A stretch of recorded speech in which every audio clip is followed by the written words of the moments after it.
तो general organic chemistry में मैंने लास्ट क्लास में इलेक्ट्रोमेरिक इफेक्ट का डिस्कशन स्टार्ट किया था, जिसमें मैंने आपको बताया इलेक्ट्रोमेरिक इफेक्ट क्या, इलेक्ट्रोमेरिक इफेक्ट की क्या क्या कैरेक्टरिस्टिक हैं, इलेक्ट्रोमेरिक इफेक्ट के क्लासिफिकेशन कौन कौन से हैं, और फिर उसके बाद इलेक्ट्रोमेरिक इफेक्ट का एप्लीकेशन, जिसमें मैंने अब तक आपको दो एप्लीकेशन बता चुका हूं। एक in electrophilic addition on alkene and alkyne, और दूसरा एप्लीकेशन मैंने बताया था in nucleophilic addition on carbonyl compound. ठीक है। थर्ड एप्लीकेशन इलेक्ट्रोमेरिक इफेक्ट का आपने नोट किया है in electrophilic electrophilic aromatic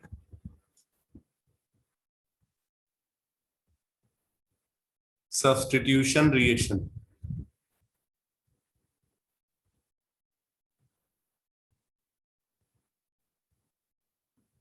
in electrophilic aromatic substitution reaction. तो अब जैसे देखो, अगर हमारे पास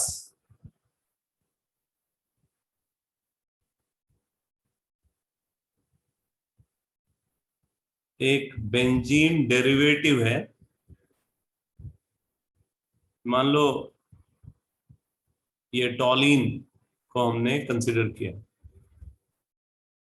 ठीक है, ये बेंजीन डेरिवेटिव हमने यहाँ पे कंसिडर किया है, और इस बेंजीन डेरिवेटिव को हम रिएक्ट कराते हैं एक रिएजेंट के साथ। ये रिएजेंट हम कंसिडर कर रहे हैं in presence of a suitable catalyst, in presence of a suitable catalyst,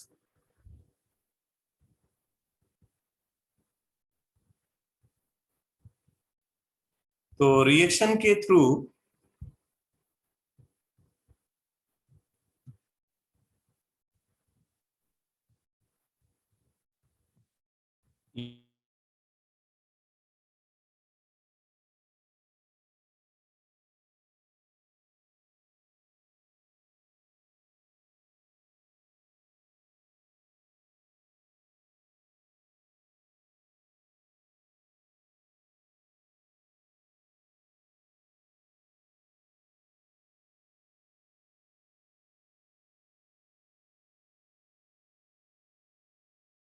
इसके साथ लीविंग ग्रुप प्रोड्यूस हो।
तो अभी ये क्लियर है सब कुछ?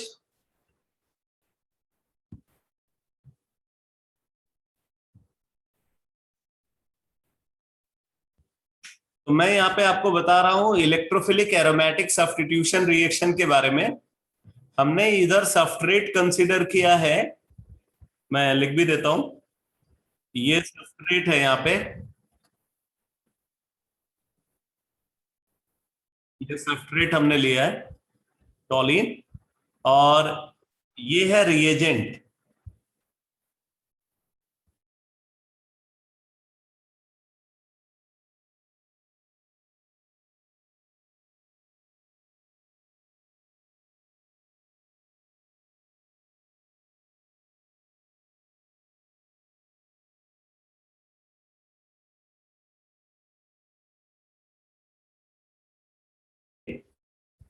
ऐसा प्रोडक्ट का फॉर्मेशन करता है। तो ये बाई प्रोडक्ट है HNU, या आप इसको लिविंग ग्रुप भी बोल सकते हो। बेटा नेटवर्क प्रॉब्लम है क्या?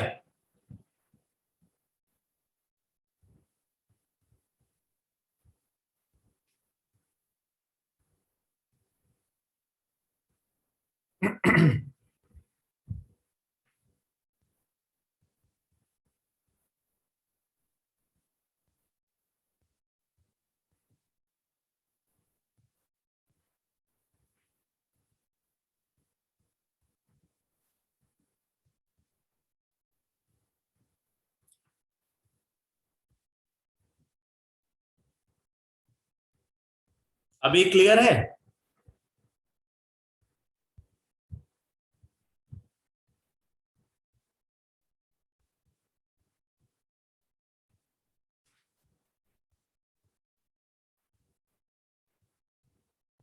चलो फिर कंटिन्यू करते हैं। तो मैं एक बार फिर से रिपीट कर रहा हूं, ये टॉलीन जो है यहाँ पे सब्सट्रेट है, ये रिएजेंट है, एक कैटलिस्ट हम यूज कर रहे हैं। नॉर्मली यहाँ पे ल्यूइस एसिड कैटलिस्ट को यूज किया जाता है, और उससे उसके थ्रू ये दो सब्स्टिट्यूशन प्रोडक्ट बन रहे हैं। एक सब्स्टिट्यूशन प्रोडक्ट ये है और दूसरा सब्स्टिट्यूशन प्रोडक्ट ये है। तो ये दो सब्स्टिट्यूशन प्रोडक्ट फॉर्म हो रहे हैं, और साथ में ये बाई प्रोडक्ट या आप बोल सकते हो लिविंग ग्रुप प्रोड्यूस हो रहा है HNU। अब बात आती है ये रिएक्शन कैसे प्रोसीड करेगी। तो यहां पे देखो, जो रिएजेंट हमने कंसिडर किया है, रिएजेंट मॉलिक्यूल कैटलिस्ट की प्रेजेंस में इसकी हेटेरोलिसिस होती है। जो रिएजेंट मॉलिक्यूल है वो कैटलिस्ट की प्रेजेंस में उसका अनसिमेट्रिकल क्लीवेज होगा, अनसिमेट्रिकल ब्रेकिंग होगी, और अनसिमेट्रिकल ब्रेकिंग के थ्रू यहां पे फॉर्म होता है इलेक्ट्रोफाइल एंड न्यूक्लियोफाइल। इलेक्ट्रोफाइल और न्यूक्लियोफाइल का फॉर्मेशन होता है। अब देखो, जो सबस्ट्रेट हम कंसीडर कर रहे हैं, सबस्ट्रेट मॉलिक्यूल में आप देख रहे हो multiple covalent bond similar atom के बीच में प्रेजेंट है। सबस्ट्रेट मॉलिक्यूल में multiple covalent bond similar atom के बीच में प्रेजेंट है। तो मैंने आपको बताया हुआ है कि अगर multiple covalent bond similar atom के बीच में प्रेजेंट है तो मॉलिक्यूल न्यूक्लियोफाइल की तरह बिहेव करेगा। तो ये न्यूक्लियोफिलिक बिहेवियर दिखाएगा टॉलीन। तो क्योंकि ये न्यूक्लियोफिलिक बिहेवियर दिखा रहा है, इसलिए इस पे अटैक किसका होगा? इसलिए इस पे अटैक होगा इलेक्ट्रोफाइल का। तो यहां पे इलेक्ट्रोफाइल अटैक करेगा, क्योंकि ये न्यूक्लियोफाइल की तरह बिहेव कर रहा है, इसलिए इस पे अटैक इलेक्ट्रोफाइल का होना चाहिए। तो अब इलेक्ट्रोफिलिक अटैक होगा। तो अब इलेक्ट्रोफाइल की डिमांड है कि यहाँ पे पोलैरिटी डेवलप हो। अब पोलैरिटी कैसे डेवलप होगी, जरा इस बात को समझो। ये जो बेंजीन रिंग से CH3 अटैच है, ये मिथाइल ग्रुप एक एल्काइल ग्रुप है, तो ये प्लस आई इफेक्ट यानी कि इलेक्ट्रॉन डोनेटिंग ग्रुप की तरह बिहेव करेगा।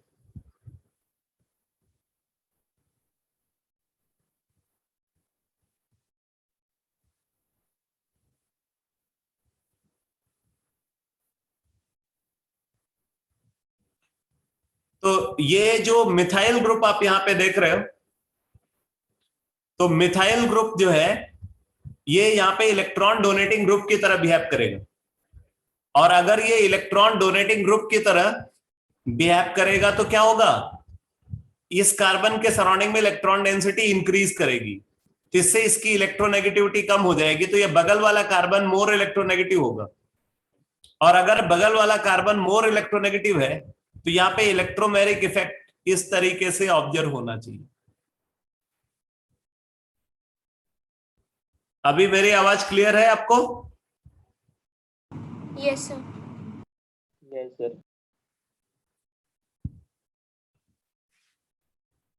ठीक है, तो अब आप ये देख सकते हो यहाँ पे इलेक्ट्रोमेरिक इफेक्ट इस तरीके से ऑब्जर्व होगा।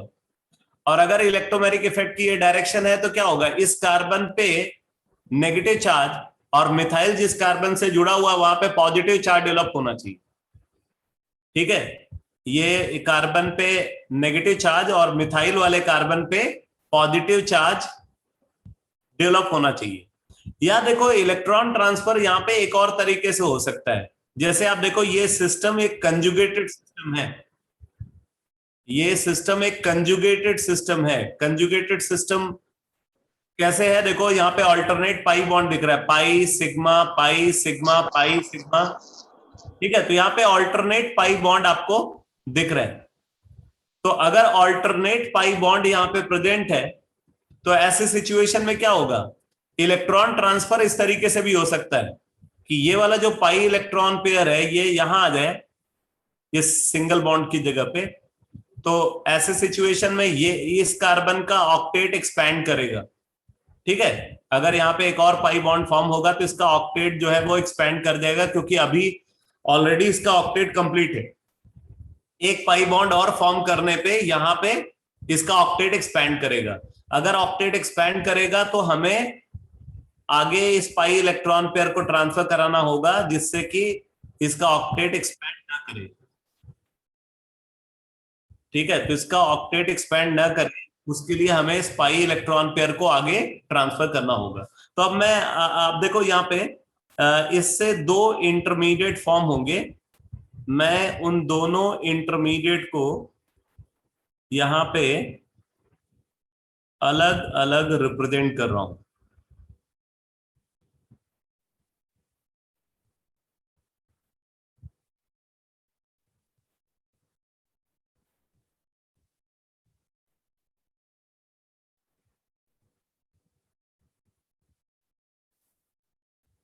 इस पे आ गया पॉजिटिव चार्ज।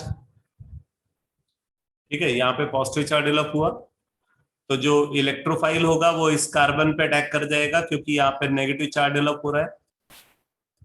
बाकी इलेक्ट्रोफिलिक अटैक जो है वो यहां भी हो सकता है क्योंकि यहां भी नेगेटिव चार्ज डेवलप हुआ है।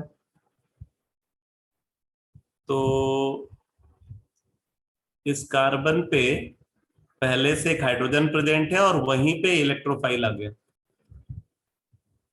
ठीक है, इस कार्बन पे पहले से एक हाइड्रोजन प्रेजेंट है और वहीं पे एक इलेक्ट्रोफाइल आ गया। तो एक तो ये इंटरमीडिएट फॉर्म होगा और दूसरा इंटरमीडिएट ये फॉर्म होगा।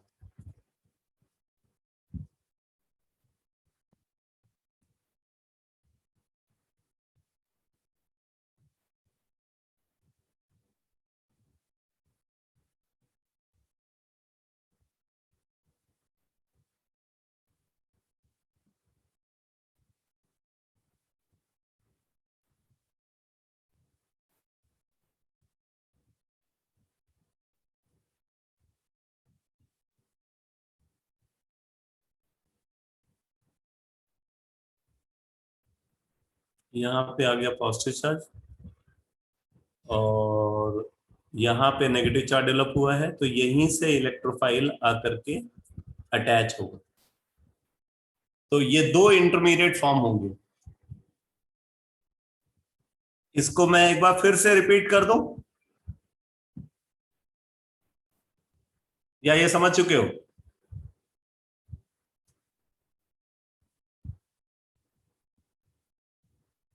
ये इंटरमीडिएट कैसे फॉर्म हुआ ये बात आपको समझ में आ गई या फिर से रिपीट कर दूं? सर एक बार रिपीट कर दो।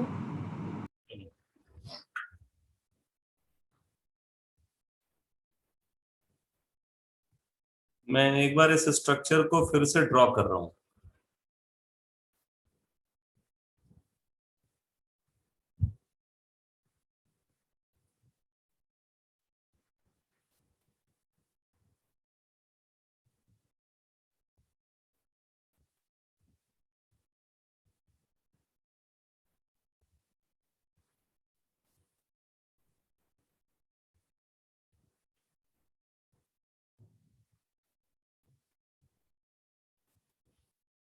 देखो, जब यहां पे इलेक्ट्रोफाइल अटैक करेगा तो इलेक्ट्रोफाइल की डिमांड है कि यहां पे पॉजिटिव और नेगेटिव चार्जेस डेवलप हों। ठीक है, इलेक्ट्रोफाइल ये चाहता है कि यहां पे पॉजिटिव और नेगेटिव चार्जेस डेवलप हों जिससे कि ये नेगेटिव चार्ज सेंटर पे अटैक कर सके। तो अब कैसे यहाँ पे चार्ज डेवलप हो सकता है? देखो ये यहाँ पे एक मिथाइल ग्रुप है, मिथाइल ग्रुप इलेक्ट्रॉन डोनेटिंग है, इसलिए वो इस कार्बन को, जिससे ये जुड़ा हुआ है मिथाइल, इस कार्बन को लेस इलेक्ट्रोनेगेटिव बनाएगा, तो बगल वाला कार्बन मोर इलेक्ट्रोनेगेटिव होगा। इसलिए इलेक्ट्रोमेरिक इफेक्ट की डायरेक्शन ये होगी, यानी कि प्लस की इफेक्ट ऑब्जर्व होगा। तो ये इलेक्ट्रोमेरिक इफेक्ट की डायरेक्शन है। यहाँ पे नेगेटिव चार्ज डेवलप हुआ, इसीलिए इलेक्ट्रोफाइल यहीं पे अटैक करेगा। तो ये जो कुछ आप देख रहे हो ये प्लस ही इफेक्ट है। या इलेक्ट्रॉन ट्रांसफर यहाँ पे एक और तरीके से हो सकता है कि ये पाई इलेक्ट्रॉन पे, क्योंकि ये कंजुगेटेड सिस्टम है, अल्टरनेट पाई बॉन्ड आपको दिख रहा है, pi sigma pi sigma pi sigma, तो ये कंजुगेटेड सिस्टम है। तो क्या होगा कि ये पाई इलेक्ट्रॉन पेयर यहां आ जाए, ये सिंगल बॉन्ड की जगह पे, और ये पाई इलेक्ट्रॉन पेयर यहां पे ट्रांसफर हो जाए पैरा पोजीशन पे। तो इसलिए इससे क्या होगा, पैरा पोजीशन पे नेगेटिव चार्ज डेवलप होगा, और अगर यहाँ पे नेगेटिव चार्ज डेवलप होगा तो इलेक्ट्रोफाइल पैरा पोजीशन पे अटैक करेगा। तो अब आप देख रहे हो कि अगर इलेक्ट्रोफाइल ऑर्थो पोजीशन पे अटैक कर रहा है तो ये वाला इंटरमीडिएट प्रोड्यूस हो रहा है, और अगर इलेक्ट्रोफाइल पैरा पोजीशन पे अटैक कर रहा है तो ये वाला इंटरमीडिएट प्रोड्यूस हो रहा है। तो ये दो इंटरमीडिएट फॉर्म होते हैं। अभी ये क्लियर है?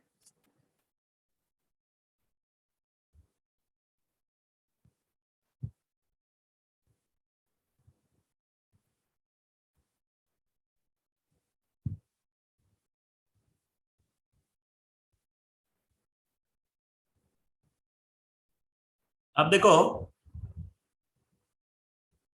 आगे क्या होगा। बोल रहा है कि जो न्यूक्लियोफिलिक पार्ट है रिएजेंट का,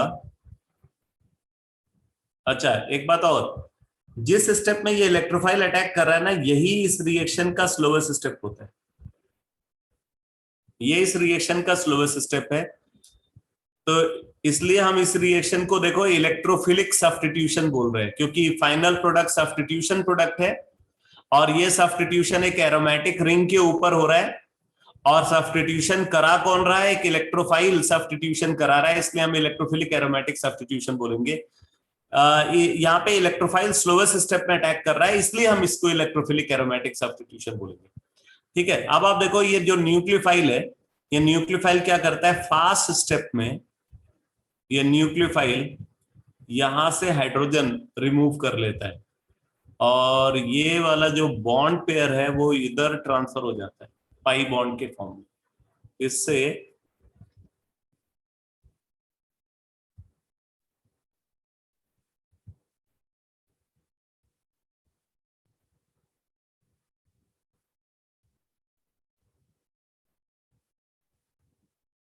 ऐसा सब्स्टिट्यूशन प्रोडक्ट फॉर्म हो जाता है। इसी तरीके से न्यूक्लियोफाइल यहां भी अटैक कर सकता है, और जब न्यूक्लियोफाइल का अटैक होगा तो क्या होगा, ये हाइड्रोजन को रिमूव करेगा, तो ये वाला बॉन्ड पेयर यहां ट्रांसफर होगा, फिर ये बॉन्ड पेयर यहां ट्रांसफर हो जाएगा। ठीक है, तो इससे अब जरूरी नहीं कि ये इसी तरीके से ट्रांसफर हो सकता है। ये हाइड्रोजन वाला बॉन्ड पेयर जो है, ये हाइड्रोजन वाला बॉन्ड पेयर इधर भी आ सकता है बेटा, इधर भी आ सकता है। तो चाहे आप इसको ऐसे दिखा दो,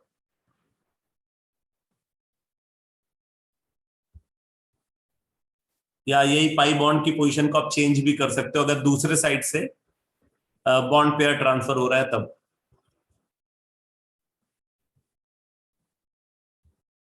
तो इस तरीके से प्रोडक्ट फॉर्मेशन होगा। तो ये जो कुछ भी आप मैकेनिज्म देख रहे हो, ये इलेक्ट्रोफिलिक एरोमेटिक सब्स्टिट्यूशन। ये क्लियर हुआ बेटा? Yes sir. तो इलेक्ट्रोफिलिक एरोमेटिक सब्स्टिट्यूशन में प्रोडक्ट फॉर्मेशन को एक्सप्लेन करने के लिए हम इलेक्ट्रोमेरिक इफेक्ट को कंसीडर करते हैं। तो इलेक्ट्रोमेरिक इफेक्ट के थ्रू प्रोडक्ट फॉर्मेशन को एक्सप्लेन किया जा सकता है इन इलेक्ट्रोफिलिक एरोमेटिक सब्स्टिट्यूशन। इसी तरीके से इलेक्ट्रोमेरिक इफेक्ट का एक और एप्लीकेशन है।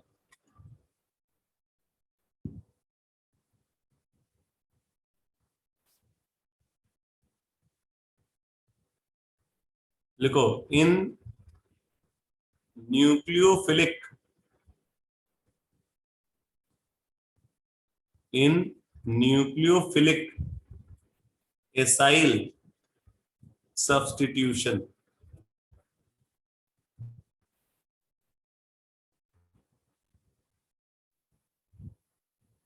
इन न्यूक्लियोफिलिक एसाइल सब्स्टिट्यूशन।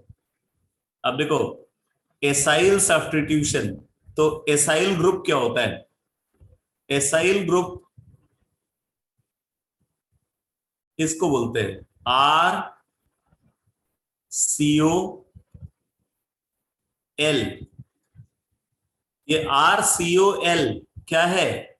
ये है एसिड डेरिवेटिव, एसिड डेरिवेटिव है।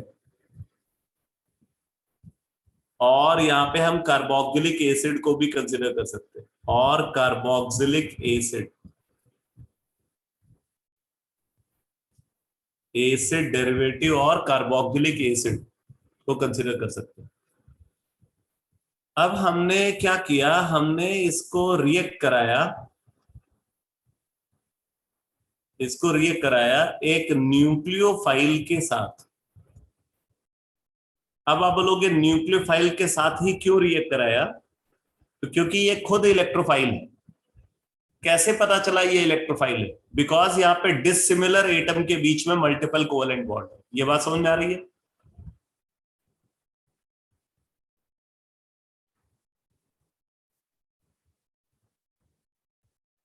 क्योंकि यहाँ पे डिसिमिलर एटम के बीच में मल्टीपल कोवेलेंट बॉन्ड है, इसलिए ये इलेक्ट्रोफाइल की तरह बिहेव करेगा। और क्योंकि ये इलेक्ट्रोफाइल की तरह बिहेव कर रहा है, इसलिए इस पे अटैक कौन करेगा? न्यूक्लियोफाइल अटैक करेगा। ठीक है, तो रिएक्शन के थ्रू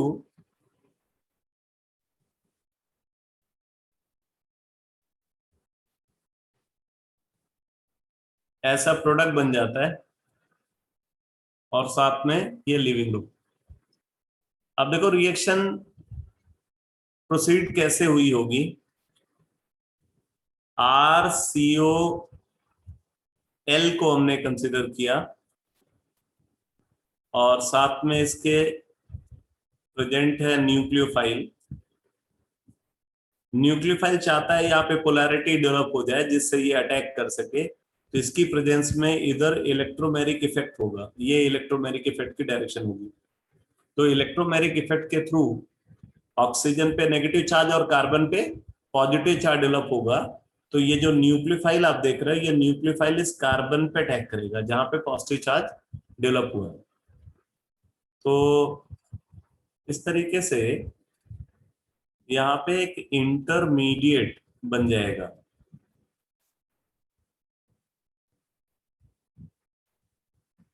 ऐसा एक इंटरमीडिएट बन जाएगा। ठीक है, अब आप देख रहे हो कि इधर जो है एक लिविंग ग्रुप है, एल जो है, L is a leaving group. तो और हमने ये पाई इलेक्ट्रॉन पेयर ट्रांसफर किया है इलेक्ट्रोमेरिक इफेक्ट के थ्रू। इलेक्ट्रोमेरिक इफेक्ट क्या होता है? टेम्पोररी इफेक्ट होता है। Electromeric effect is a temporary effect. ठीक है, तो क्योंकि ये एक टेम्पोररी इफेक्ट है, इसलिए ये इफेक्ट रिवर्ट होना चाहता है, वापस आना चाहता है ये। तो ये लोन पेयर जो है वो यहां पे आएगा वापस, और अगर ये पाई बॉन्ड पेयर बन करके वापस आएगा तो यहां से ग्रुप को हटना पड़ेगा। अब आप देखो कौन सा ग्रुप हटेगा? जो वीक बॉन्ड से अटैच है वो हटेगा। तो न्यूक्लियोफाइल ने कार्बन के साथ स्ट्रॉन्ग बॉन्ड बना रखा है, लिविंग ग्रुप ने कार्बन के साथ वीक बॉन्ड बना रखा है। तो क्योंकि लिविंग ग्रुप ने कार्बन के साथ वीक बॉन्ड बना रखा है, इसलिए ये बॉन्ड ब्रेक होकर के लिविंग ग्रुप यहां से रिमूव हो जाता है। ठीक है, तो लिविंग ग्रुप रिमूव हो जाएगा और सब्स्टिट्यूशन प्रोडक्ट बन जाएगा।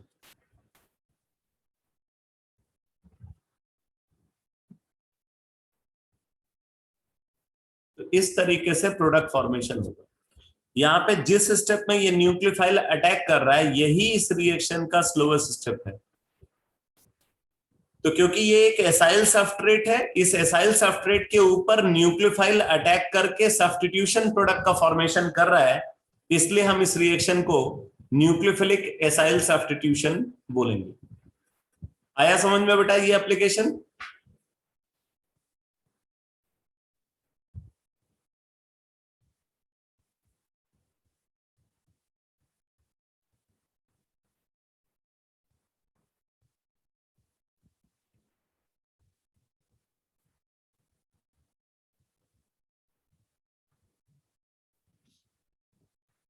तो अगर इलेक्ट्रोमैग्नेटिक इफेक्ट को कंसीडर किया जाए तो इलेक्ट्रोमैग्नेटिक इफेक्ट के ये 4 एप्लीकेशन है। First application in electrophilic addition on alkene and alkyne, second application in nucleophilic addition on carbonyl compound, third application in electrophilic aromatic substitution reaction, and fourth application in nucleophilic acyl substitution। ठीक है, तो ये application है electromagnetic effect के। In fact एक application और observe होता है, आप जरा इसको भी देखो।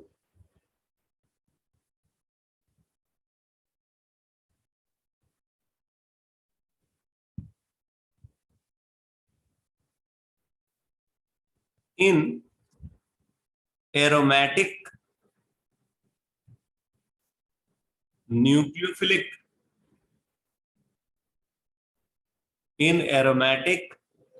न्यूक्लियोफिलिक सब्स्टिट्यूशन रिएक्शन,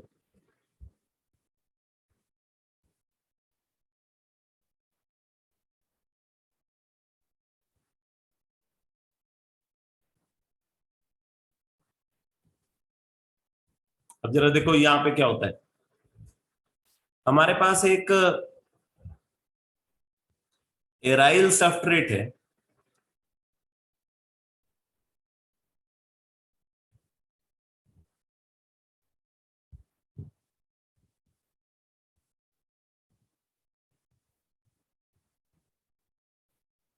यहाँ पे एक इलेक्ट्रॉन विड्राइंग ग्रुप प्रेजेंट है, नाइट्रो ग्रुप, दूसरे इलेक्ट्रॉन विड्राइंग ग्रुप भी हो सकते हैं, और यहाँ पे लिविंग ग्रुप प्रेजेंट है। ठीक है, यहाँ पे लिविंग ग्रुप प्रेजेंट है। अब देखो ये जो इलेक्ट्रॉन विड्राइंग ग्रुप है, ये इलेक्ट्रॉन विड्राइंग ग्रुप क्या करता है, इस रिंग को इलेक्ट्रॉन डेफिशिएंट बनाता है, और क्योंकि ये इलेक्ट्रॉन विड्राइंग ग्रुप रिंग को इलेक्ट्रॉन डेफिशिएंट बना रहा है, इसलिए न्यूक्लियोफाइल के अटैक के लिए फेवरेबल कंडीशन जनरेट करता है। वैसे ध्यान देना बेटा, वैसे तो यहाँ पे सिमिलर एटम के बीच में मल्टीपल कोवेलेंट बॉन्ड है, इस वजह से इसको न्यूक्लियोफाइल की तरह बिहेव करना चाहिए, बट क्योंकि यहाँ पे इलेक्ट्रॉन विड्राइंग ग्रुप प्रेजेंट है, तो ये इलेक्ट्रॉन विड्राइंग ग्रुप इस रिंग को इलेक्ट्रॉन डेफिशिएंट बना करके न्यूक्लियोफाइल का अटैक को इजी बनाता है। तो इस तरीके से रिएक्शन होगी।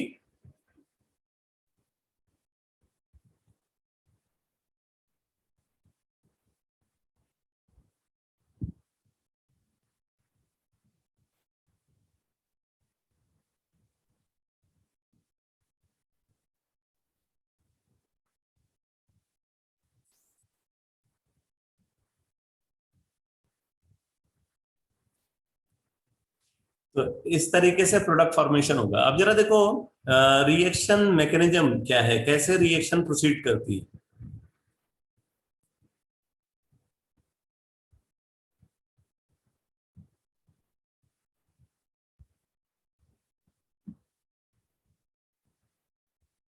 यहाँ पे नाइट्रो ग्रुप प्रेजेंट है, यहाँ पे लिविंग ग्रुप है,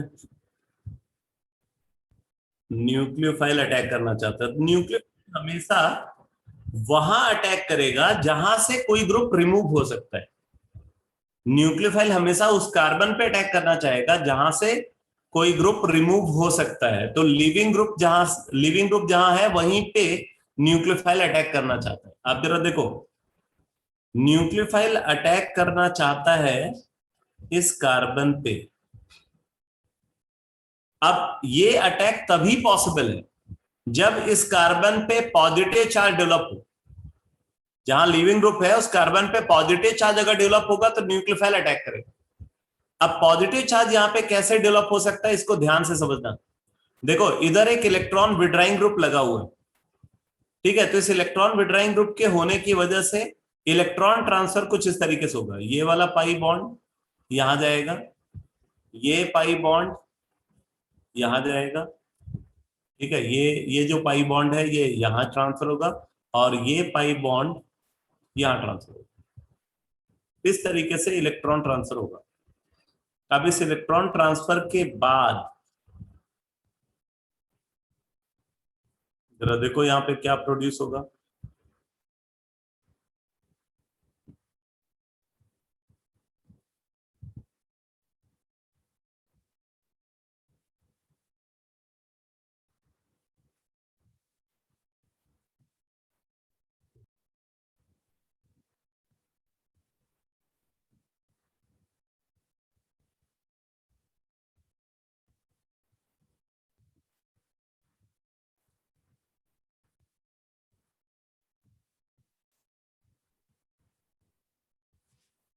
ये प्रोड्यूस हुआ है, ठीक है, जैसे यहाँ पे इलेक्ट्रॉन ट्रांसफर हुआ उस इलेक्ट्रॉन ट्रांसफर के थ्रू ये इंटरमीडिएट प्रोड्यूस होगा। अब आगे देखो, ये लोन पेयर यहाँ पे वापस आएगा, लोन पेयर यहाँ पे वापस आएगा पाई बॉन्ड पेयर बनकर। तो ये पाई बॉन्ड पेयर यहां आ गया, ये पाई बॉन्ड पेयर यहां आ जाएगा। अब यहां पे इन दोनों में से एक ग्रुप को रिमूव होना होगा, एल जाएगा या एनयू जाएगा। तो बोलते हैं कि जो वीक बॉन्ड से अटैच है वो जाएगा। तो लिविंग ग्रुप वीक बॉन्ड से अटैच होगा with carbon in compare to nucleophile, इसलिए लिविंग ग्रुप यहां से रिमूव हो जाएगा।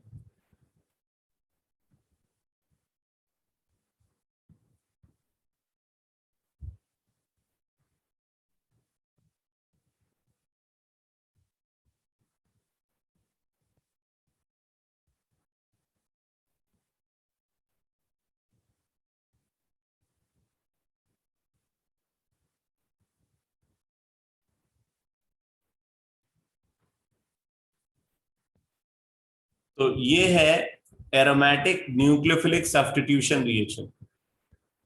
यहाँ पे जिस स्टेप में न्यूक्लियोफाइल का अटैक हुआ है ये रिएक्शन का स्लोवेस्ट स्टेप है, ठीक है, जिस स्टेप में न्यूक्लियोफाइल का अटैक हुआ है ये रिएक्शन का स्लोवेस्ट स्टेप है, इसीलिए हम इसको एरोमेटिक न्यूक्लियोफिलिक सब्स्टिट्यूशन बोल रहे हैं। अगर इधर इलेक्ट्रॉन विड्राइंग ग्रुप नहीं होगा तो ये रिएक्शन नॉर्मल कंडीशन में पॉसिबल नहीं हो, ठीक है, तब ये रिएक्शन नॉर्मल कंडीशन में नहीं हो सकती। तो ये इलेक्ट्रॉन विड्राइंग ग्रुप की प्रेजेंस की वजह से रिएक्शन हो रही है। अगर यहां इलेक्ट्रॉन विड्राइंग ग्रुप नहीं है तो ये रिएक्शन बहुत ही डिफिकल्ट कंडीशन में होगी, आसानी से नहीं हो सकती। ठीक है बेटा, ये फिफ्थ एप्लीकेशन भी क्लियर हुआ।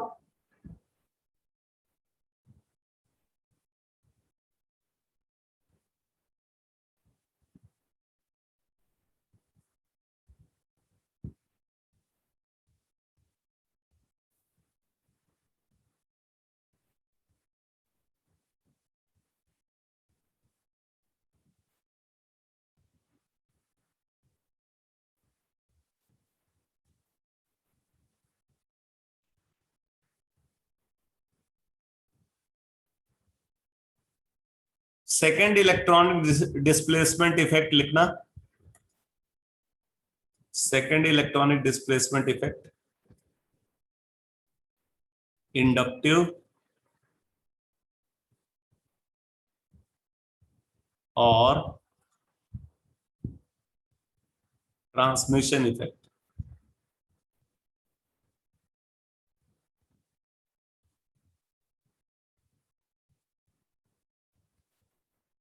इंडक्टिव और transmission effect,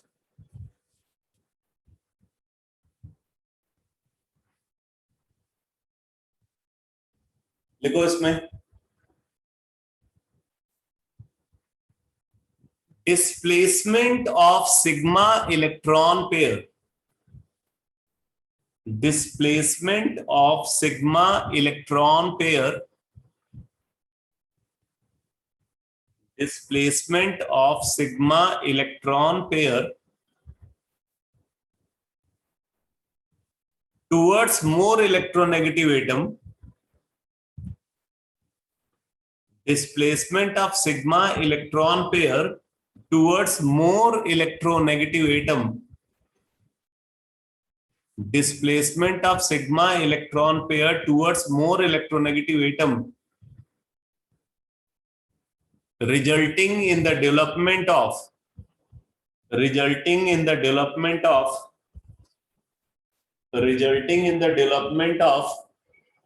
permanent polarity inside the molecule, resulting in the development of permanent polarity inside the molecule, resulting in the development of permanent polarity inside the molecule, is termed as inductive or transmission effect. Is termed as inductive or transmission effect. Inductive or transmission effect. अब जैसे देखो, अगर हमने एक carbon chain को consider किया है, ठीक है, और इस कार्बन चेन से कोई ग्रुप अटैच है, मान लो जेड ग्रुप अटैच है इस कार्बन चेन से। अब अगर हम ये बोल रहे हैं कि ये जो जेड ग्रुप है, अगर ये मोर इलेक्ट्रोनेगेटिव है देन कार्बन, अगर जेड ग्रुप कार्बन से ज्यादा इलेक्ट्रोनेगेटिव है तो क्या होगा, ये Z group shared electron pair को अपनी तरफ खींचेगा, सिग्मा इलेक्ट्रॉन पेयर जेड की तरफ शिफ्ट होगा, क्योंकि ये कार्बन से ज्यादा इलेक्ट्रोनेगेटिव है, इस वजह से। तो सिग्मा इलेक्ट्रॉन पेयर जेड की तरफ शिफ्ट होगा, इससे जेड के सराउंडिंग में इलेक्ट्रॉन डेंसिटी बढ़ेगी, इसलिए जेड के ऊपर पार्शियल नेगेटिव चार्ज डेवलप होगा। ठीक है, जेड पे पार्शियल नेगेटिव चार्ज डेवलप होगा, और इसका इमीडिएट इफेक्ट ये होगा कि ये बगल वाले कार्बन पे पार्शियल पॉजिटिव चार्ज डेवलप होगा, क्योंकि जितनी इलेक्ट्रॉन डेंसिटी जेड के सराउंडिंग में इंक्रीज कर रही है, उतनी ही इलेक्ट्रॉन डेंसिटी इस कार्बन के सराउंडिंग में डिक्रीज कर जाएगी। इसलिए जितना इस पे नेगेटिव चार्ज डेवलप हुआ है, उतना ही पॉजिटिव चार्ज यहाँ पे डेवलप होगा, और पॉजिटिव चार्ज अगर कार्बन पे डेवलप हुआ तो इसकी इलेक्ट्रोनेगेटिविटी बढ़ गई। तो इलेक्ट्रोनेगेटिविटी बढ़ने से क्या होगा, ये बगल वाले कार्बन से शेयर्ड इलेक्ट्रॉन पेयर को अपनी तरफ खींचेगा। ये ध्यान देना, ये जेड ने कार्बन से जो इलेक्ट्रॉन पेयर अपनी तरफ खींचा है, इसको प्राइमरी इफेक्ट बोलते हैं, और इस कार्बन ने बगल वाले कार्बन से जो शेयर्ड इलेक्ट्रॉन पेयर को खींचा, ये सेकेंडरी इफेक्ट है। तो क्योंकि ये सेकेंडरी इफेक्ट वीक होगा, बट इस इलेक्ट्रॉन के शिफ्टिंग की वजह से यहाँ पे प्रेजेंट कुछ पॉजिटिव चार्ज न्यूट्रलाइज हो जाएगा, क्योंकि इस कार्बन, ये इलेक्ट्रॉन पेयर इधर आ रहा है इस कार्बन की तरफ, जिससे यहां इलेक्ट्रॉन डेंसिटी बढ़ेगी स्लाइटली, और उस इलेक्ट्रॉन डेंसिटी के बढ़ने से इस पार्शियल पॉजिटिव चार्ज का कुछ पार्ट न्यूट्रलाइज हो जाएगा। तो मान लो कि यहाँ पे delta 1 positive charge ultimately stabilise हुआ। इसी तरीके से इस बगल वाले कार्बन पे भी कुछ पॉजिटिव चार्ज स्टेबलाइज होगा। इसी तरीके से इसके बगल वाले कार्बन पे भी कुछ पॉजिटिव चार्ज स्टेबलाइज होगा, और ऐसे ही कुछ पॉजिटिव चार्ज इस अगले वाले कार्बन पे स्टेबलाइज होगा। तो अब एक बात यहां पे हम बोल सकते हैं, तो since given compound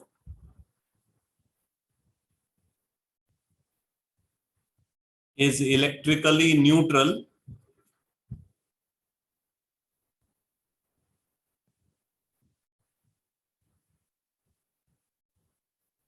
since given compound is electrically neutral, therefore total negative charge is equal to total positive charge.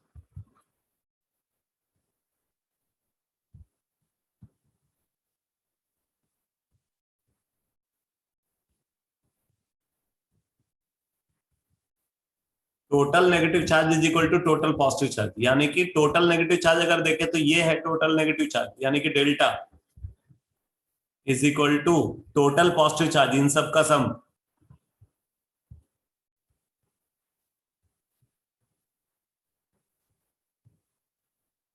Delta is equal to delta 1 plus delta 2 plus delta 3 plus delta 4, ये आएगा। अगर कार्बन चेन और लंबी है तो बाकी जो आगे के कार्बन है उन पे भी जो पॉजिटिव चार्ज प्रेजेंट होगा उसको भी आप इसी तरीके से कंसीडर करो।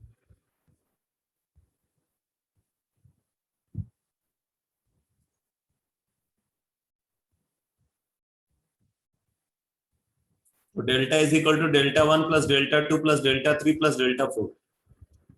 बाकी अगर हम इन चार्जेज का मैग्नीट्यूड को कंपेयर करें तो ये रिजल्ट ऑब्जर्व होता है, delta is greater than delta 1, delta 1 is much greater than that of delta 2, delta 2 is much greater than that of delta 3 and so on। ये रिजल्ट ऑब्जर्व होता है, ठीक है। तो अगर हम प्रैक्टिकली यहां पे कंसीडर करें, प्रैक्टिकली तो ये रिजल्ट ऑब्जर्व होता है, delta is approximately equal to delta 1 plus delta 2,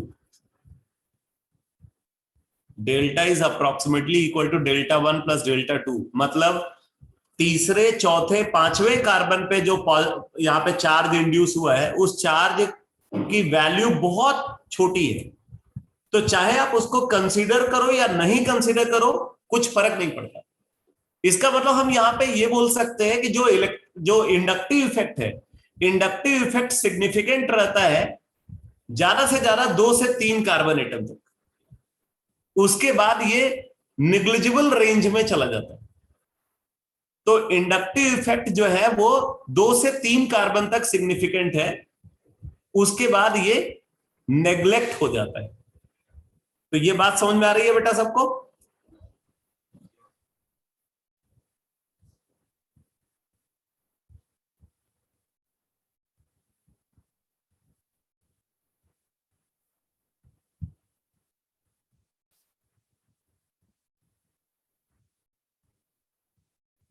तो अब आप लिखो कैरेक्टरिस्टिक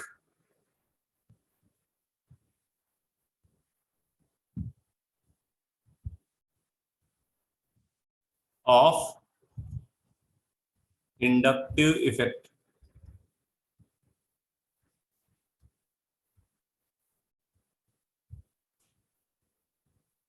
फर्स्ट पॉइंट लिखो,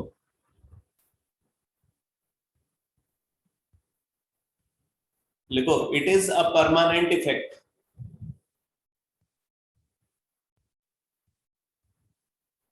it is a permanent effect because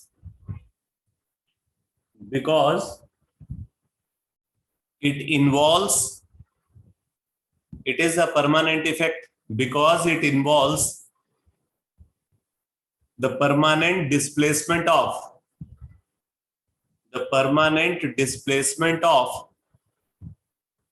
sigma electron pair, the permanent displacement of sigma electron pair. It is a permanent effect because it involves the permanent displacement of sigma electron pair। ठीक है, तो क्योंकि यहाँ पे sigma electron pair का permanent displacement होता है इसलिए ये इफेक्ट भी एक परमानेंट इफेक्ट है, और इस इफेक्ट को ऑब्जर्व करने के लिए कोई एक्सटर्नल सपोर्ट की जरूरत नहीं है। आप किसी एक्सटर्नल फैक्टर की हेल्प से इस फिनोमेना को नहीं ऑब्जर्व कर रहे, बल्कि ये एक नेचुरल फिनोमेना है जो अपने आप से ऑब्जर्व हो रहा है। ये शेयर्ड इलेक्ट्रॉन पेयर की मोर इलेक्ट्रोनेगेटिव एटम की तरफ शिफ्ट होने की एक नेचुरल टेंडेंसी होती है, और उसी टेंडेंसी की वजह से ये इफेक्ट ऑब्जर्व हो रहा है। एक मिनट बेटा।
तो इंडक्टिव इफेक्ट एक परमानेंट इफेक्ट है, क्योंकि यहां पे सिग्मा इलेक्ट्रॉन पेयर का परमानेंट डिस्प्लेसमेंट होता है, और इसको डिस्प्लेस कराने के लिए कोई एक्सटर्नल फैक्टर रिस्पॉन्सिबल नहीं है।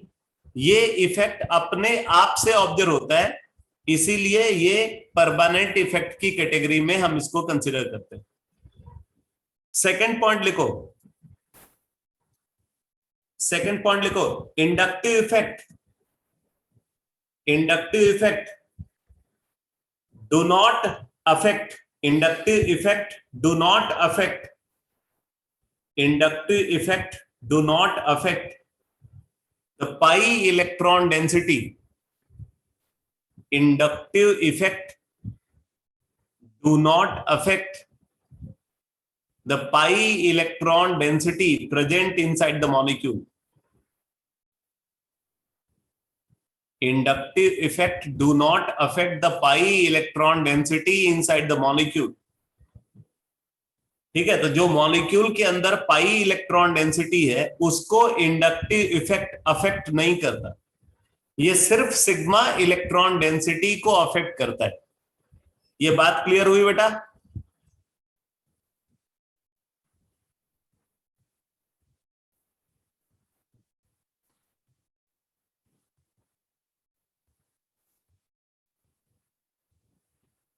नेक्स्ट पॉइंट लिखो, लिखो inductive effect, inductive effect is a short range effect, inductive effect is a short range effect,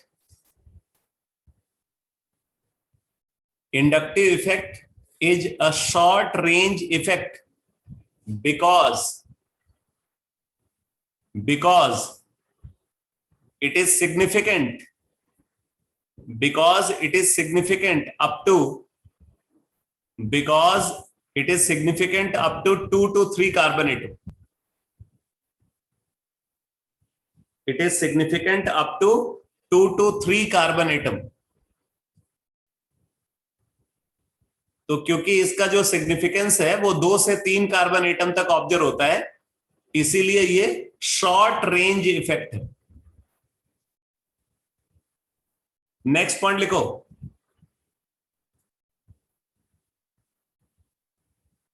लिखो inductive effect, inductive effect directly governs, inductive effect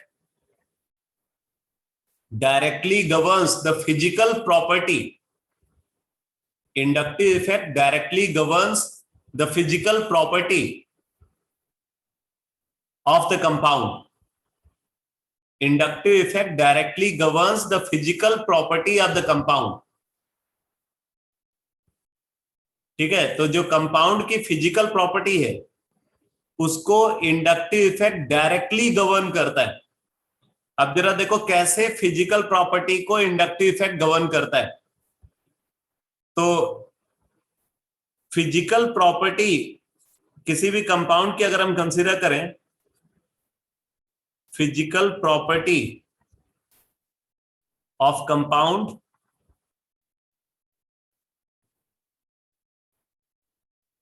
physical property of compound is function of intermolecular forces। जो physical property है compound की वो किस पे depend करती है? Intermolecular forces पे डिपेंड करती है। Physical property is the function of intermolecular forces. ठीक है, कुछ फिजिकल प्रॉपर्टीज हैं जो इंटरमोलिक्यूलर फोर्सेस की स्ट्रेंथ बढ़ने के साथ उनकी वैल्यू बढ़ती है, कुछ फिजिकल प्रॉपर्टीज हैं जिनकी वैल्यू इंटरमोलिक्यूलर फोर्सेस की स्ट्रेंथ बढ़ने के साथ कम होती है, बट डिपेंड दोनों करते हैं। इसलिए मैंने यहां पे लिखा फंक्शन ऑफ इंटरमोलिक्यूलर फोर्सेस। तो जो कंपाउंड की फिजिकल प्रॉपर्टी है वो इंटरमोलिक्यूलर फोर्सेस पे डिपेंड करती है, और अगर हम इंटरमॉलिक्यूलर फोर्सेस को कंसिडर करें, इंटरमॉलिक्यूलर फोर्सेस,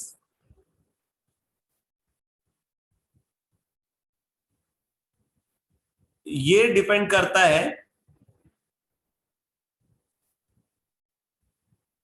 पोलर कैरेक्टर पे. It is function of polar character of the molecule.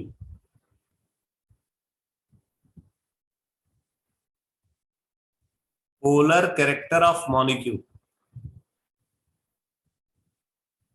इस पर डिपेंड करता है इंटरमॉलिक्यूलर फोर्स. और अब अगर हम पोलर कैरेक्टर की बात करें, polar character,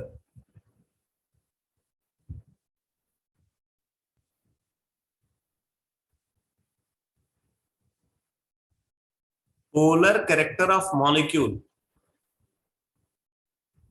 is directly proportional to dipole moment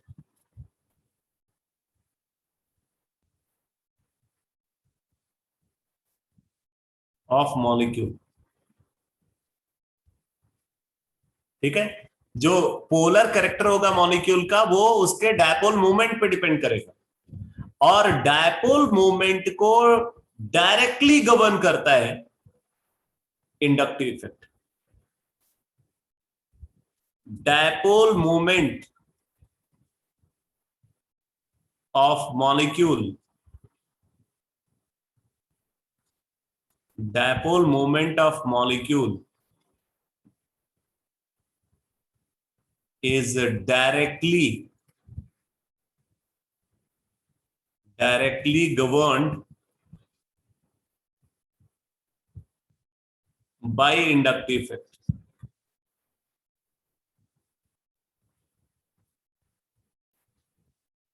तो इस तरीके से आप देख सकते हो क्या होगा. जो कंपाउंड का फिजिकल प्रॉपर्टी है, किसी भी कंपाउंड की जो फिजिकल प्रॉपर्टी है, वो फिजिकल प्रॉपर्टी कैसे डिसाइड होती है. अगर हम फिजिकल प्रॉपर्टी को कंसीडर करें तो फिजिकल प्रॉपर्टी कंपाउंड के बीच में, कंपाउंड के जो मॉलिक्यूल्स हैं उनके बीच में जो इंटरमॉलिक्यूलर फोर्सेस की स्ट्रेंथ है उस पर डिपेंड करती है. इंटरमॉलिक्यूलर फोर्सेस की स्ट्रेंथ को अगर हम कंसीडर करें तो वो मॉलिक्यूल के पोलर कैरेक्टर पर डिपेंड करता है. पोलर कैरेक्टर जो मॉलिक्यूल का है वो डायपोल मोमेंट पे डिपेंड करता है. डायपोल मोमेंट बढ़ेगा तो पोलर कैरेक्टर भी बढ़ेगा, और डायपोल मोमेंट को सीधे सीधे डिसाइड करता है इंडक्टिव इफेक्ट.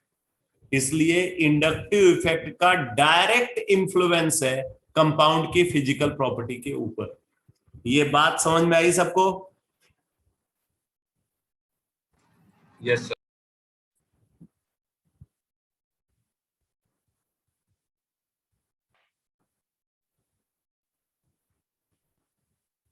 नेक्स्ट पॉइंट लिखो.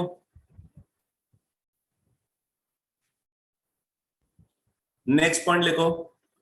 Inductive effect, inductive effect has a little influence. Inductive effect has a little influence. Inductive effect has a little influence on chemical property, on chemical property of the compound. Inductive effect has little influence on chemical property of the compound. Inductive effect has little influence on chemical property of the compound. अब जरा देखो compound की chemical property को inductive effect कैसे govern करता है. जैसे देखो, अगर एक कार्बन है, इस कार्बन से एक लिविंग ग्रुप अटैच है. ठीक है, कार्बन से लिविंग ग्रुप अटैच है.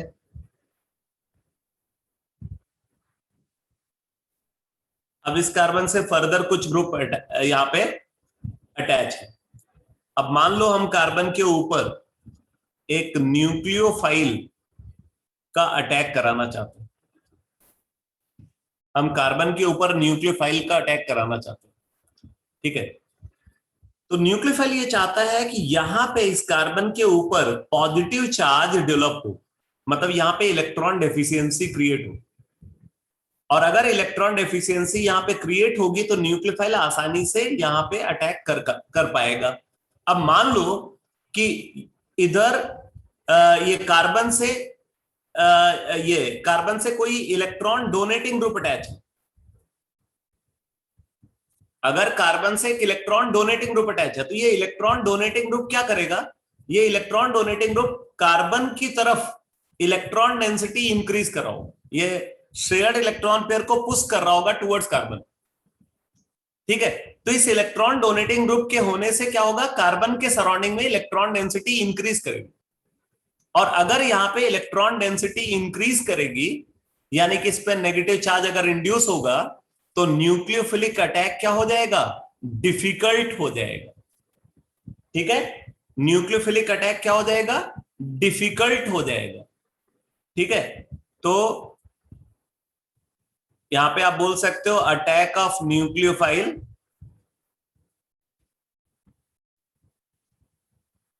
Attack of nucleophile becomes difficult।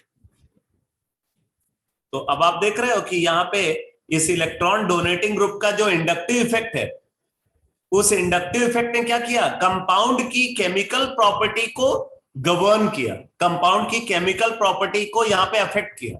कैसे अफेक्ट किया, कंपाउंड की केमिकल प्रॉपर्टी को रिड्यूस कर दिया।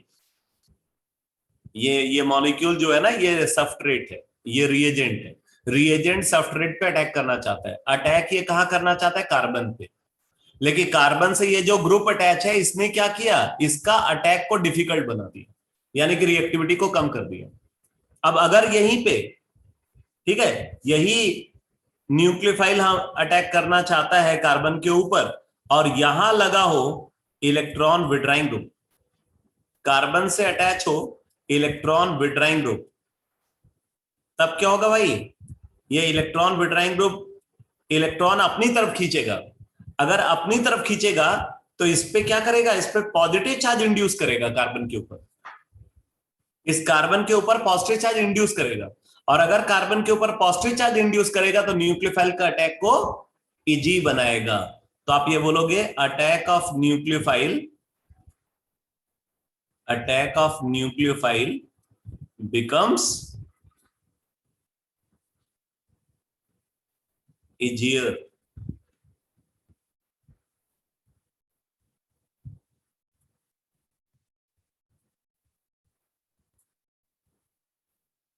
तो ये समझ में आ रहा है बेटा सबको।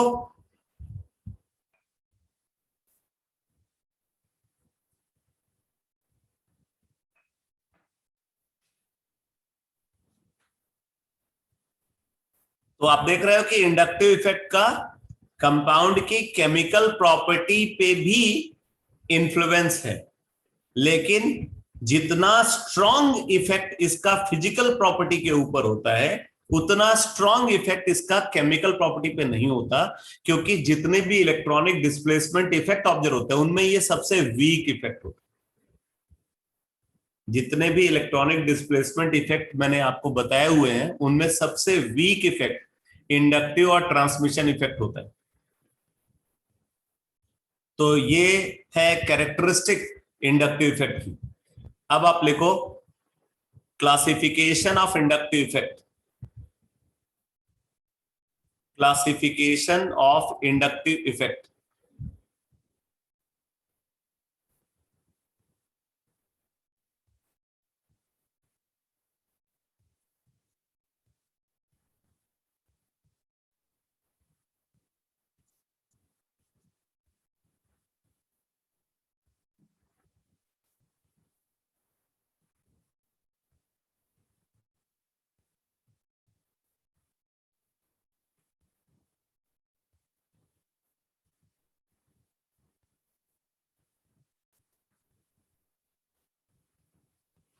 इसमें लिखो inductive effect of various group, inductive effect of various group is decided Inductive effect of various group is decided on the basis of Ingold scale. Inductive effect of various group is decided on the basis of Ingold scale. Ingold scale.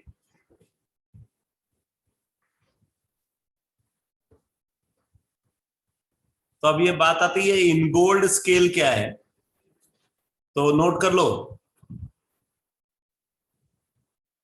देखो in this scale hydrogen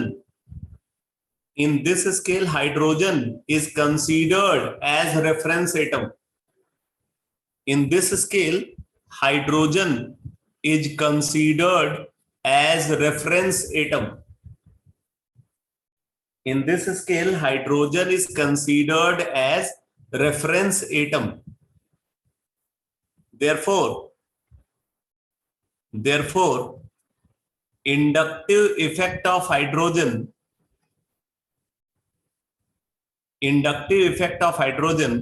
is arbitrarily taken as zero. Inductive effect of hydrogen is arbitrarily taken as zero. अब इसका क्या मतलब है, बोला इसका मतलब यह है कि हाइड्रोजन एक ऐसा एटम है जो न तो अपनी तरफ इलेक्ट्रॉन विड्रॉ करना चाहता है और न ही वो इलेक्ट्रॉन को डोनेट करना चाहता है, न तो वो इलेक्ट्रॉन विड्राइंग ग्रुप की तरह बिहेव करेगा और न ही वो इलेक्ट्रॉन डोनेटिंग ग्रुप की तरह बिहेव करेगा, वो एक न्यूट्रल एटम की तरह बिहेव करेगा. इसीलिए हाइड्रोजन को यहां पे एज अ रेफरेंस कंसीडर किया गया. तो आगे लिखो on the basis of Ingold scale inductive effect of various groups. On the basis of Ingold scale, inductive effect of various group is divided into two categories. Inductive effect of various group is divided into two categories. Inductive effect of various group is divided into two categories. अब वो दो categories कौन कौन सी हैं? Number 1,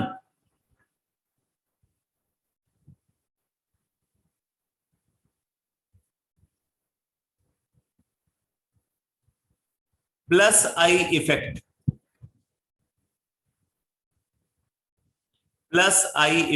positive inductive effect.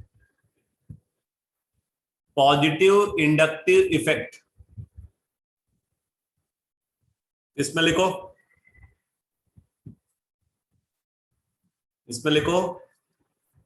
Any atom और group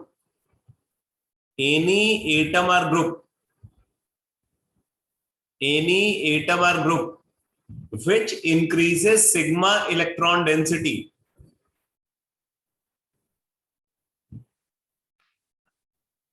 Any atom or group which increases sigma electron density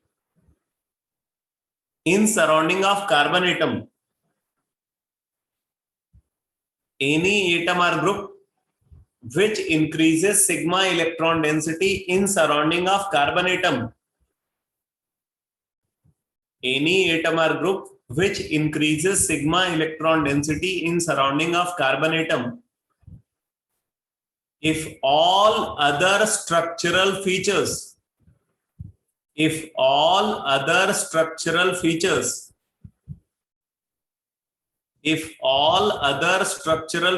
are identical,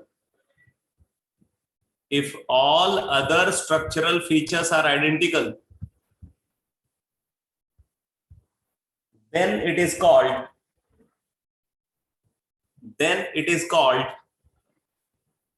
electron donating group. Or plus I effect group.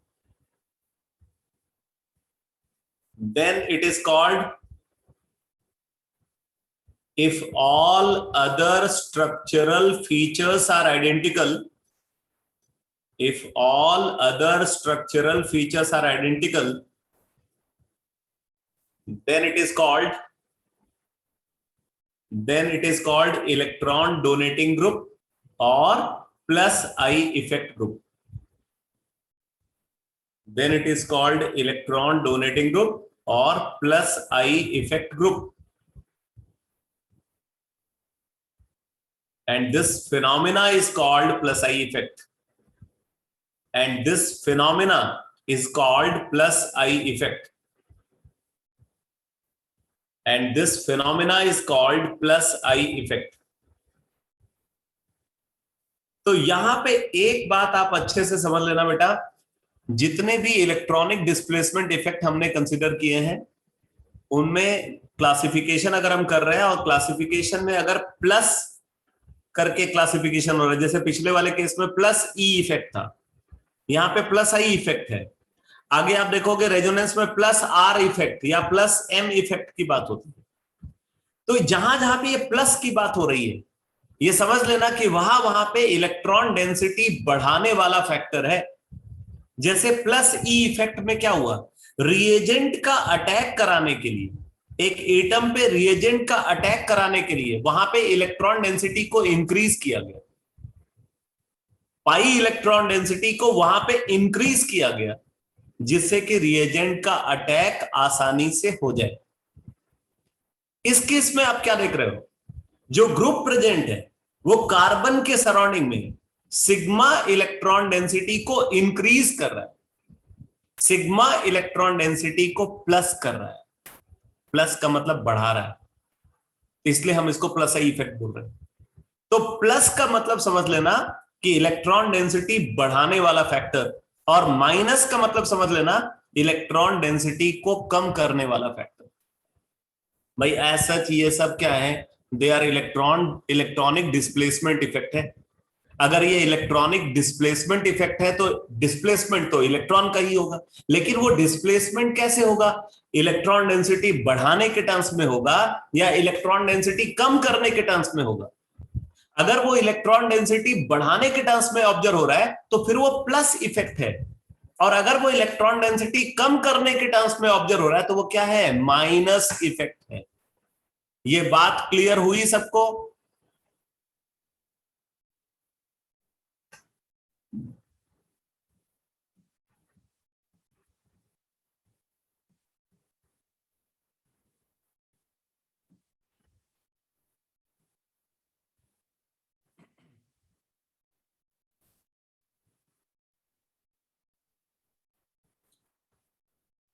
तो अब जैसे देखो बेटा, मान लो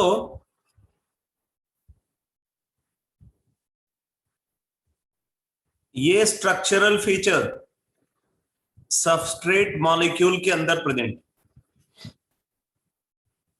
थोड़ा सा और मैं इसको स्पेसिफाई कर देता हूं.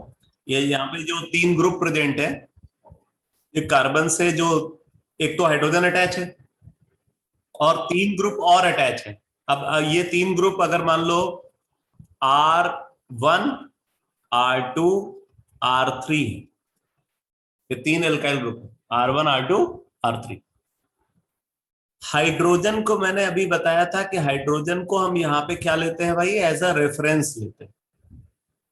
ठीक, तो कार्बन से एक रेफरेंस एटम अटैच. अब हमने क्या किया, हमने इस रेफरेंस एटम को हटा दिया और इसको हटा करके हम क्या कर रहे हैं, यहाँ पे एक ग्रुप ला रहे हैं, एक एटम या ग्रुप ला रहे हैं, जेड एटम या जेड ग्रुप को हम यहाँ पे कनेक्ट कर रहे हैं कार्बन के साथ. तो फिर ये स्ट्रक्चरल फीचर ऐसा हो जाएगा. इन तीनों ग्रुप में हमने कोई चेंज नहीं किया है, इसीलिए मैंने डिफिनीशन में लिखा है कि if all other structural features are identical. If all other structural features are identical बोलने का मतलब ये है कि ये जो R1, R2, R3 है ये हम फिक्स रख रहे हैं, इसमें हमें कोई चेंज नहीं करना, सिर्फ रेफरेंस एटम में चेंज करना है. रेफरेंस एटम को हटा करके ये ग्रुप हमने अटैच है. अब इस ग्रुप को अटैच करने के बाद हमें कंपेयर करना है इस कार्बन के सराउंडिंग में जो इलेक्ट्रॉन डेंसिटी प्रेजेंट है उस पे क्या इफेक्ट ऑब्जर्व हो रहा है। ठीक है, इसके कंपेयर में, इस कार्बन के कंपेयर में यहां पे इलेक्ट्रॉन डेंसिटी पे क्या इफेक्ट ऑब्जर्व हो रहा है।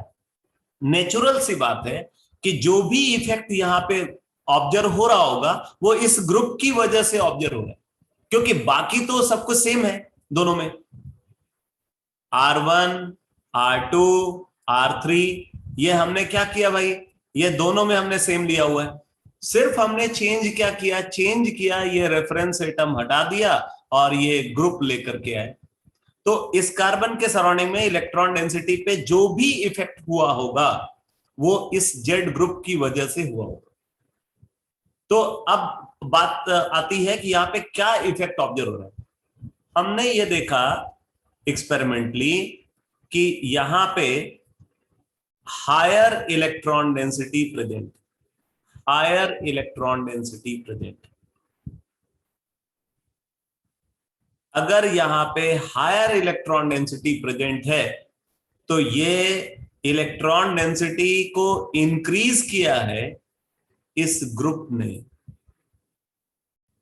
इस ग्रुप ने इलेक्ट्रॉन डेंसिटी को इंक्रीज किया है। ये बात समझ में आ रही है आपको। जो अनकॉमन फैक्टर है दोनों में उसी का तो इफेक्ट हुआ होगा ये। तो जेड ने यहां पे इलेक्ट्रॉन डेंसिटी को इंक्रीज किया है, तो ऐसी सिचुएशन में हम जेड को क्या बोलेंगे, जेड को हम बोलेंगे बेटा electron donating group, electron donating group और plus I effect group, electron donating group और प्लस आई इफेक्ट ग्रुप बोलेंगे जेड को। ठीक है, तो इस तरीके से प्लस आई इफेक्ट को डिफाइन किया जाता है। तो इस जेड ने क्या किया, ये सिग्मा इलेक्ट्रॉन डेंसिटी को इस कार्बन के सराउंडिंग में इंक्रीज कर दिया, इसीलिए हम इसको इलेक्ट्रॉन डोनेटिंग ग्रुप और प्लस आई इफेक्ट ग्रुप बोलते हैं। तो प्लस आई इफेक्ट क्या है ये सबको समझ में आ गया।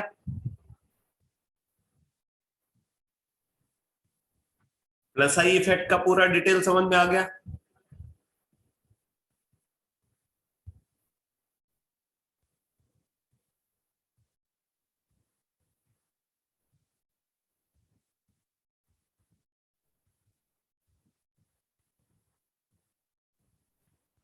अब आप आगे नोट करो, लिखो order of plus I effect, order of plus I effect,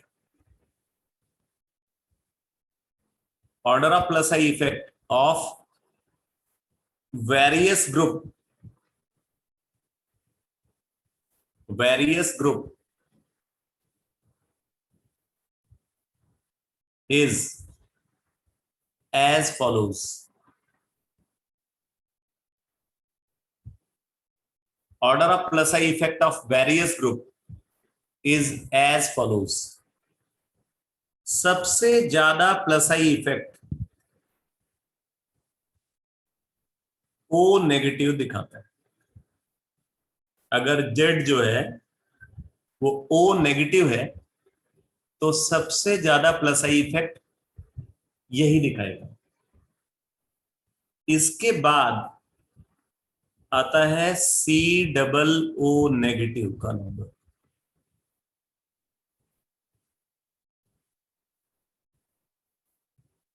COO negative. इसके बाद फिर आता है टर्सरी एल्काइल, टर्सरी एल्काइल। इसके बाद आता है सेकेंडरी एल्काइल, इसके बाद आता है प्राइमरी एल्काइल, इसके बाद आता है ड्यूटेरियम और फिर आता है हाइड्रोजन जो कि रेफरेंस। ये प्लस आई इफेक्ट का ऑर्डर है, ठीक है। सबसे ज्यादा plus I effect O negative दिखाता है, फिर सी डबल ओ नेगेटिव दिखाता है, फिर 3 डिग्री एल्काइल ग्रुप दिखाता है, फिर 2 डिग्री एल्काइल ग्रुप दिखाता है, फिर 1 डिग्री एल्काइल ग्रुप दिखाता है, फिर आता है ड्यूटीरियम। एक मिनट, यहाँ पे आप मिथाइल को कंसीडर करोगे इसके बाद, यहाँ पे बीच में, ठीक है, methyl, methyl, then deuterium, then hydrogen, ये है ऑर्डर, ठीक है। अब देखो बात आती है, जैसे मैंने यहाँ पे लिखा हुआ है 3 डिग्री एल्काइल है और 2 डिग्री एल्काइल है, तो एक एक बात समझ लेना बेटा, जिस कार्बन एटम के ऊपर, जिस कार्बन एटम के ऊपर आप इन ग्रुप्स की प्रेजेंस का इफेक्ट को चेक करना चाहते हो, इन ग्रुप्स का प्लस आई इफेक्ट को आप जिस कार्बन के ऊपर चेक करना चाहते हो, उस कार्बन से इन सारे ग्रुप की जो रिलेटिव पोजीशन है वो सेम होनी चाहिए। अब ये इसका पहले मतलब समझ लेना। जैसे देखो,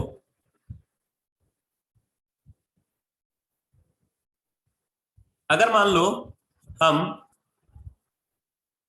इस कार्बन के ऊपर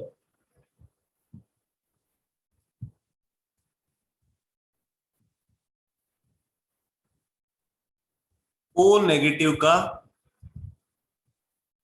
इफेक्ट देखना चाहते हैं, कौन से कार्बन के ऊपर, इसके ऊपर, ठीक है। उसी तरीके से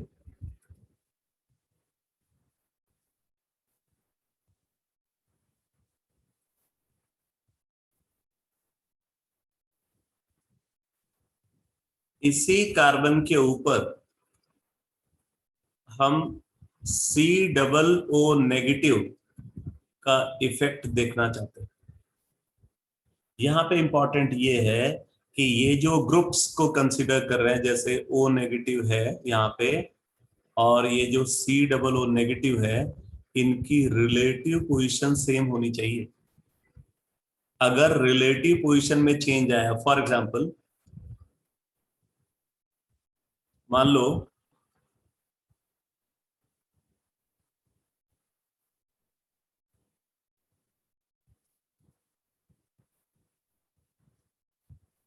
ये कार्बन है जिस पे हम इफेक्ट देखना चाहते हैं, हमने सी डबल ओ नेगेटिव को यहां लगा दिया,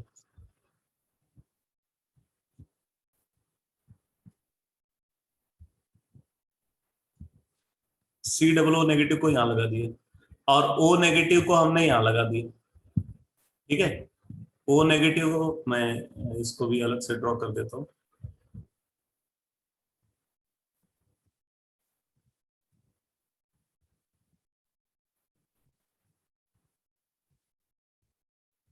ओ नेगेटिव को हमने यहां लगा दिया। अब हम ये चेक करना चाहते हैं कि कौन से कार्बन के सराउंडिंग में इलेक्ट्रॉन डेंसिटी ज्यादा है, यहां इस कार्बन पे या इस कार्बन पे, बोलो क्या होना चाहिए।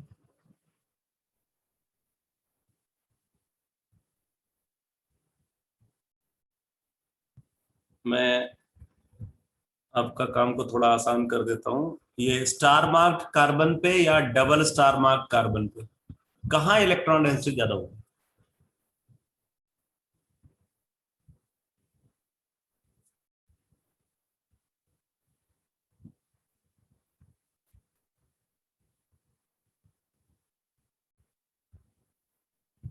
ध्यान देना, ये दोनों प्लस आई इफेक्ट दिखाते हैं।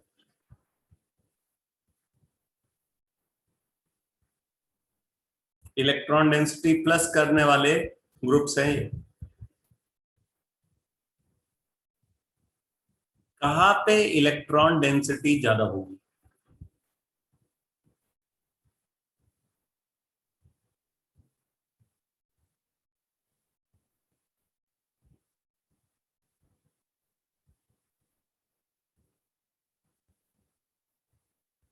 अरे कहाँ सो गए भाई?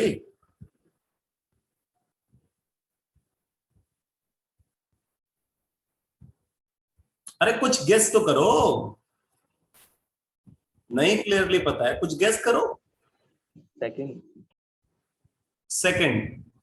यहाँ पे इलेक्ट्रॉन डेंसिटी ज्यादा होनी चाहिए, ये वाले पे डबल स्टार पे ना। Yes sir. क्यों क्यों ज्यादा होनी चाहिए ये बताओ, क्यों गेस किया तुमने ऐसा?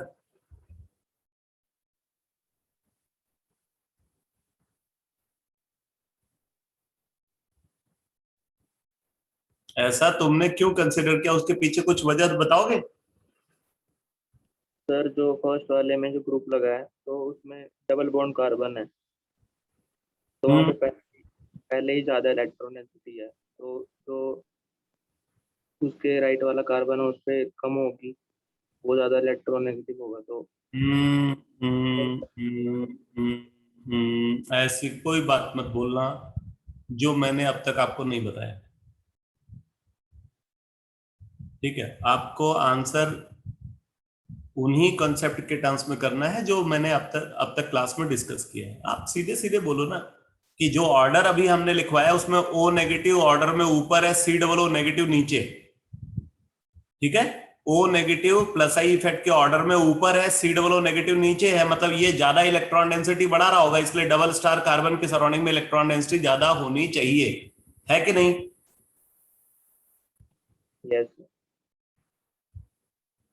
ये सबको सबको लगता है ना यही होना चाहिए।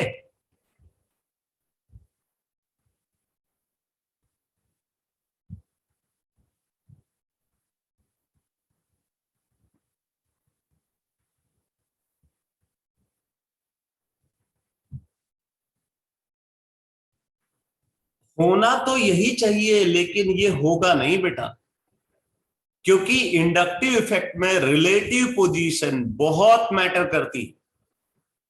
आप ये देख सकते हो कि इस कार्बन के कंपेयर में, ठीक है, इस कार्बन के कंपेयर में ये वाला ओ नेगेटिव तीसरे कार्बन पे, इसके रेस्पेक्ट में ओ नेगेटिव तीसरे कार्बन पे अटैच है, जबकि इस कार्बन के कंपेयर में सी डबल ओ नेगेटिव दूसरे कार्बन पे अटैच।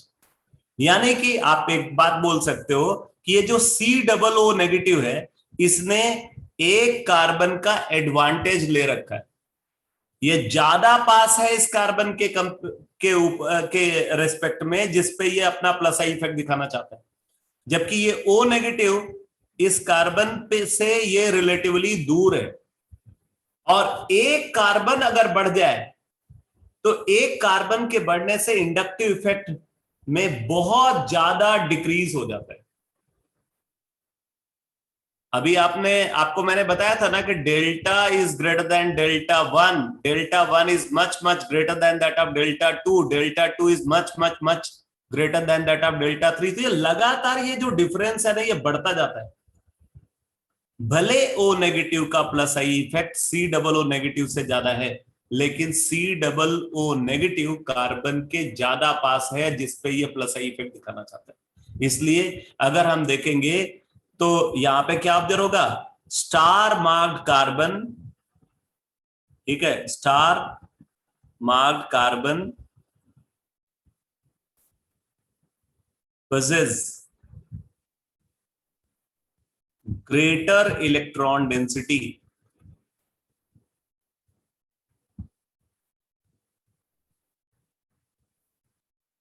in compared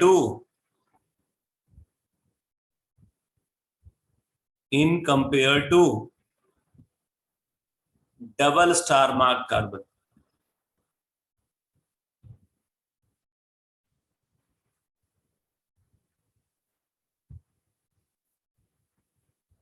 ये पॉइंट क्लियर हो गया बेटा?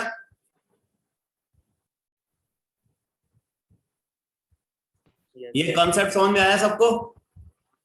Yes sir. तो ये कभी मत भूलना कि ये जो order of plus I effect मैंने अभी डिस्कस किया है, ये order of plus I effect तभी ऑब्जर्व होगा, ये प्लस आई इफेक्ट का ऑर्डर तभी ऑब्जर्व होगा जब ये ग्रुप्स आइडेंटिकल पोजीशन पे होंगे।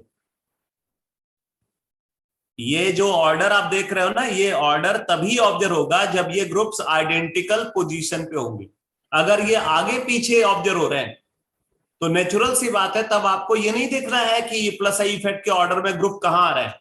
तब आपको देखना है कि किसने ज्यादा इन टर्म्स ऑफ पोजीशन, कौन एडवांटेजियस सिचुएशन में है। जो उस एटम के पास होगा उसका प्लस आई इफेक्ट ज्यादा हो जाएगा, भले वो एक्चुअल ऑर्डर में कहीं भी लाई करता हो। ये बात क्लियर हो गई बेटा? ये पॉइंट क्लियर हुआ? अच्छे से समझ लेना, नहीं तो बाद में इसी के बेसिस पे क्वेश्चन गलत करोगे।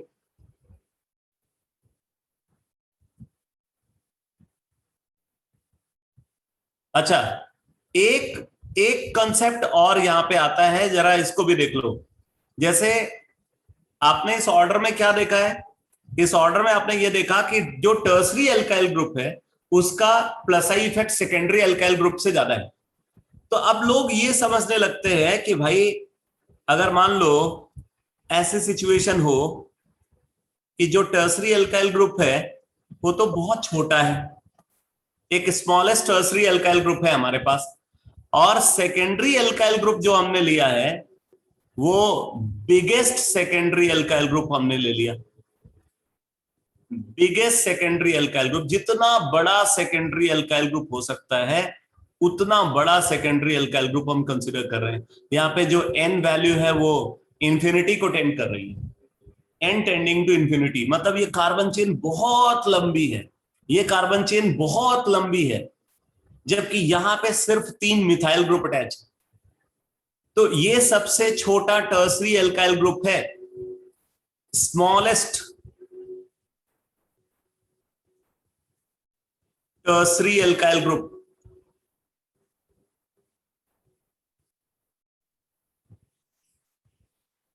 और ये है लार्जेस्ट सेकेंडरी एल्काइल ग्रुप। अब हमें डिसाइड करना है कि प्लस आई इफेक्ट किसका ज्यादा होगा। तो ऐसे सिचुएशन में लोग जो है ना बड़े इमोशनल हो जाते हैं कि भाई इतनी बड़ी कार्बन चेन, क्या पता कि इसका प्लस आई इफेक्ट ज्यादा हो जाए। तो आपको इमोशनल नहीं होना है, ऑर्डर वही रहेगा जो मैंने आपको बताया। सबसे छोटा टर्सरी एल्काइल ग्रुप और सबसे बड़ा सेकेंडरी एल्काइल ग्रुप के बीच में भी अगर आप कंपेयर करोगे तो टर्सरी एल्काइल ग्रुप का ही प्लस आई इफेक्ट ज्यादा दिखेगा एक्सपेरिमेंटली। आई बात समझ में? अरे ये क्लियर हुआ या नहीं?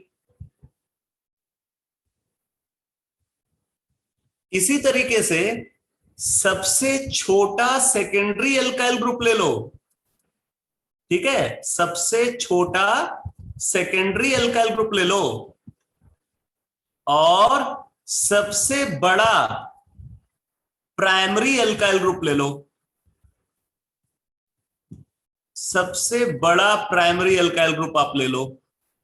अगर आप इनको भी कंपेयर करोगे ना तो यही ऑर्डर देखने को मिलेगा,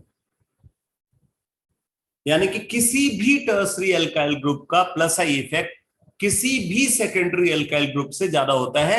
उसी तरीके से किसी भी सेकेंडरी एल्काइल ग्रुप का प्लस आई इफेक्ट किसी भी प्राइमरी एल्काइल ग्रुप से ज्यादा होता है। ये क्लियर हो गया बेटा?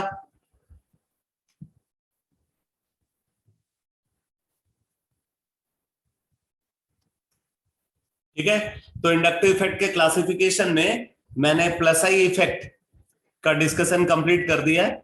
अब नेक्स्ट क्लास में माइनस आई इफेक्ट को डिस्कस करूंगा और फिर उसके बाद इंडक्टिव इफेक्ट के एप्लीकेशंस को डिस्कस करेंगे।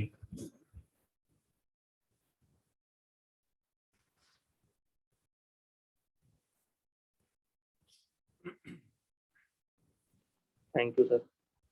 ओके बेटा, Thank you, sir. Good evening. Good evening बेटा।